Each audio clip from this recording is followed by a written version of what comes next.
I'm Isaac from the Mountain Takes, and this is the story of a man who could see everything from the summit of Everest at dawn on May 20th, 2026. By afternoon, he could see nothing. By evening, he was blind on a mountain where blindness is a death sentence. His name was Sandeep R, and what happened to him on the descent reveals something terrifying about the price of standing on top of the world.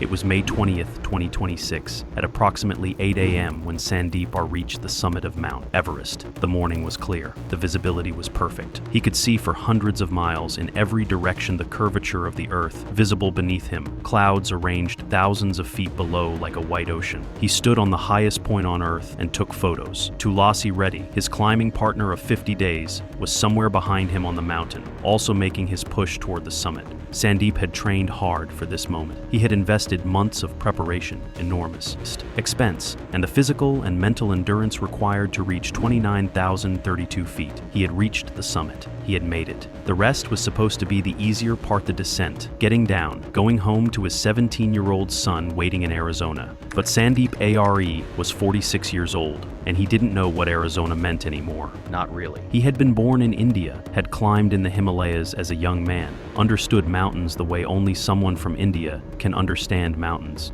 But he had lived in Arizona for years. He had become an American climber, hiking the Grand Canyon rim to rim, preparing his body in the desert. He had brought his climbing partner Tulasi with him to Everest as more than a partner, as a best friend, someone he had spent 50 days with at altitude, someone he had shared the trial of climbing with. Tulasi had said of him, he was super strong climber, not just physically strong, the kind of strength that comes from having something to prove to yourself. The descent from the summit began at approximately 9 a.m. on May 20th. Sandeep started carefully, following the fixed ropes, moving methodically through the south summit area. The route was crowded. May 21st had been the projected weather window for most expeditions, but some teams were taking their shot on May 20th. There were other climbers on the mountain, other people moving up and down, all trying to navigate the same fixed ropes, the same sections of terrain that killed people every season. Sandeep moved down slowly. He didn't rush. He understood the mountain enough to know that rushing kills more people than caution. By noon, he was passing through the level terrain between the south summit and Camp 4 at 26,000 feet. His eyes had been exposed to extreme altitude conditions for hours. The sun reflecting off snow and ice creates an intense glare at sea level. At 28,000 feet, that glare becomes something else. The UV radiation is unfiltered by atmosphere. The reflection. Off-white ice and snow is blinding literally. Climbers wear specialized glacier glasses with dark lenses to protect their eyes, but nothing fully protects you from extreme altitude sun exposure. Nothing fully prevents the damage. Sandeep's eyes began to burn. This was normal, every climber experiences this, but the burning didn't stop. It intensified. By 1 p.m., as he continued his descent below the south summit, his vision began to blur. This was no longer normal altitude eye strain. His eyes were inflaming. The delicate tissue on the surface of his eyes, the epithelium, was being burned by UV radiation and dehydration. Snow blindness, photokeratitis, had begun. He couldn't see clearly anymore. The terrain in front of him was becoming a white blur. The fixed ropes he was following were becoming harder to locate. The steps he needed to place his feet on were becoming indistinct. Sandeep's guides moved closer. They could see something was wrong. His movements had changed. His pace had slowed further. They were asking him questions in Nepali, in English, trying to assess his condition. Sandeep told them his eyes hurt. He said the sun was bright. He said maybe if they descended faster, got to lower altitude where the air was thicker, where the sun exposure wasn't so intense, his eyes would improve. So they descended fast. But the faster descent created new problems. At extreme altitude, descending faster means less acclimatization time between camps, less recovery time for the body.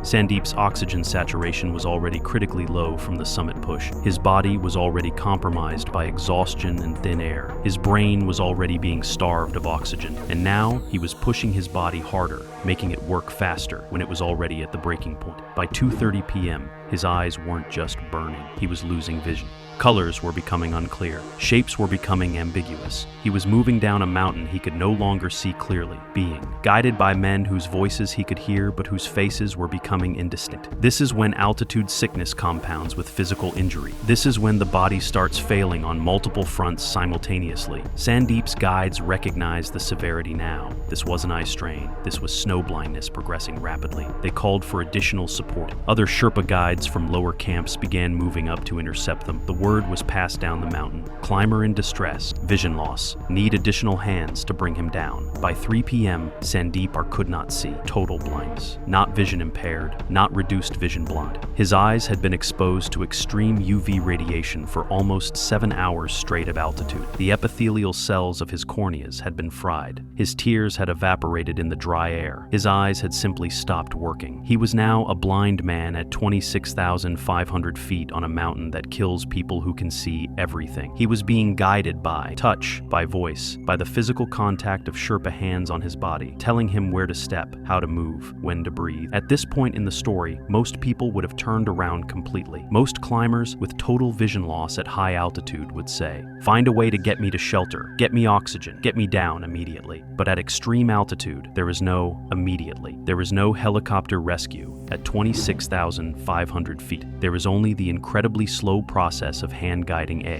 blind climber down a mountain where one mistake means a 1,000-foot fall in any direction. One mistake means death, and Sandeep's guides had to make that walk anyway. They had to get him down. They had no other choice. 5 Sherpa guides were now with Sandeep R. They had established a human chain. One guide in front, one behind, guides on either side, and Sandeep in the middle, literally being lowered down the mountain. He was holding on to ropes, but he wasn't navigating them. The guides were navigating for him. Step left, step right, hold the rope, don't let go. Lower yourself slowly. There's ice here. Watch the slope. The guides were giving constant verbal instructions because Sandeep's eyes were absolutely useless. But there was another problem developing. Snow blindness was one issue. But at extreme altitude, the body under extreme stress often experiences other acute conditions simultaneously. Sandeep was showing signs of high-altitude cerebral edema-HACE-swelling of the brain from oxygen deprivation and fluid accumulation. His confusion was increasing. He was asking where they were. He was forgetting instructions seconds after receiving them. He was becoming disoriented. The guides recognized HACE symptoms. They knew this was critical. A climber with HACE can lose consciousness suddenly. A climber with HACE can die very quickly. They descended through Camp 4 around 5 p.m. Sandeep was given supplemental oxygen. Medical supplies were used. The guides worked with him, trying to stabilize his condition, trying to keep him conscious, trying to keep moving downward. Every meter of descent meant the air was slightly thicker, the oxygen levels were slightly higher, the chance of survival was slightly better. But every meter also meant more exposure, more time at altitude, more chance that his body would fail completely. By 7 p.m., they had reached Camp 3 at approximately 23,500 feet. Sandeep was still blind. He was still showing signs of HACE. He was disoriented. He was confused. His body was failing in multiple ways simultaneously. The guides gave him more oxygen. They hydrated him. They tried to restore some level of consciousness and stability. They had to get him to Camp 2, which was another 2,500 feet of descent, another several hours of work guiding a blind man down a mountain. The decision was made. Continue the descent through the night. Don't stop. Don't rest. Just keep moving down, because staying at altitude is death, and the only thing that might save Sandeep R is getting him to lower altitude where his brain can begin to recover, where the oxygen levels are higher, where emergency medical care is available. The guides roped him off. They began the night descent with headlamps cutting through darkness, guiding a blind man down a mountain he couldn't see, in temperatures that would freeze exposed skin in minutes. Between 9 p.m. and midnight, they navigated below Camp 3 toward Camp 2. The terrain got slightly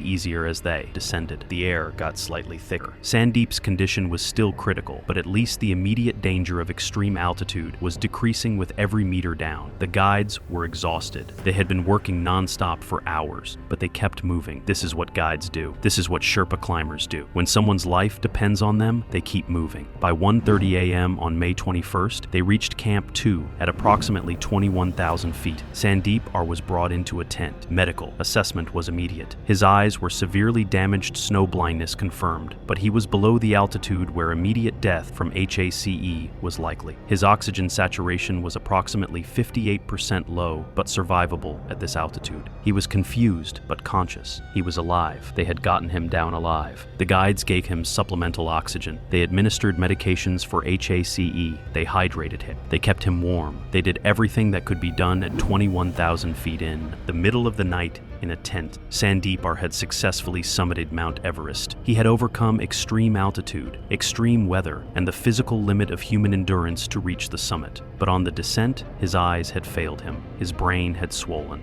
His body had said no more, and all the guides' effort, all their skill, all their willingness to keep moving it had gotten him to Camp 2 alive, which seemed like survival. But survival at 21,000 feet at midnight after extremes. Altitude sickness is not the same as being out of danger. The altitude is still dangerous. The lack of oxygen is still severe. The body is still compromised. HACE doesn't reverse quickly. Just because you're at a lower altitude, it continues to progress. The swelling in the brain continues. The brain can herniate. The respiratory system can fail. At 2 a.m. on May 21st, Sandeep R's condition began to deteriorate again. His breathing became irregular. His consciousness began to fade. The guides kept him on oxygen. They kept trying. But the swelling in his brain had progressed too far. The damage was too extensive. At approximately 3:30 a.m. on May 21st, at Camp 2 at 21,000 feet, with 5 Sherpa guides around him, with oxygen flowing into his lungs, with men who had spent hours trying to save his life holding his hands in the darkness, Sandeep R's brain gave out. The swelling was too much. His respiratory system failed. He died not from falling,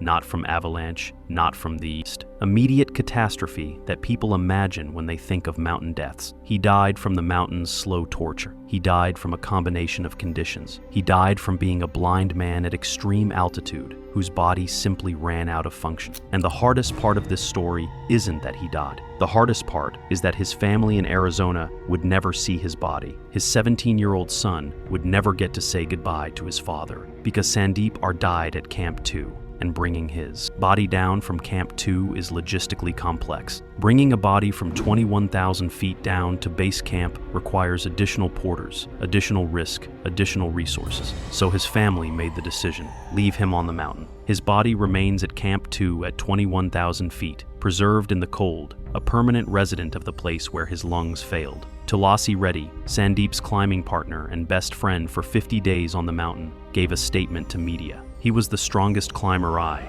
have ever met. On the mountain, none of that strength matters. The altitude doesn't care how strong you are. It just takes what it needs. On May 20th, Sandeep R could see everything the world laid out beneath him from the summit. By May 21st, he was blind. His brain was swelling, his body was failing, and his journey up ended in a way he never imagined possible when he was taking those summit photos in the morning sun. This is what Everest does. It gives you the summit and takes away everything else. It gives you the achievement and takes away your sight. It gives you the victory and takes away your son's father. It gives you 50 days of climbing with your best friend and then separates you forever at 21,000 feet. I'm Isaac from the Mountain Takes. If you've ever pushed your body beyond what it could handle, if you've ever ignored the signals that something was wrong, if you've ever convinced yourself that strength alone is enough to overcome any obstacle, subscribe, because there are more stories of mountains that teach these lessons at the cost of lives. I'll see you on the next descent.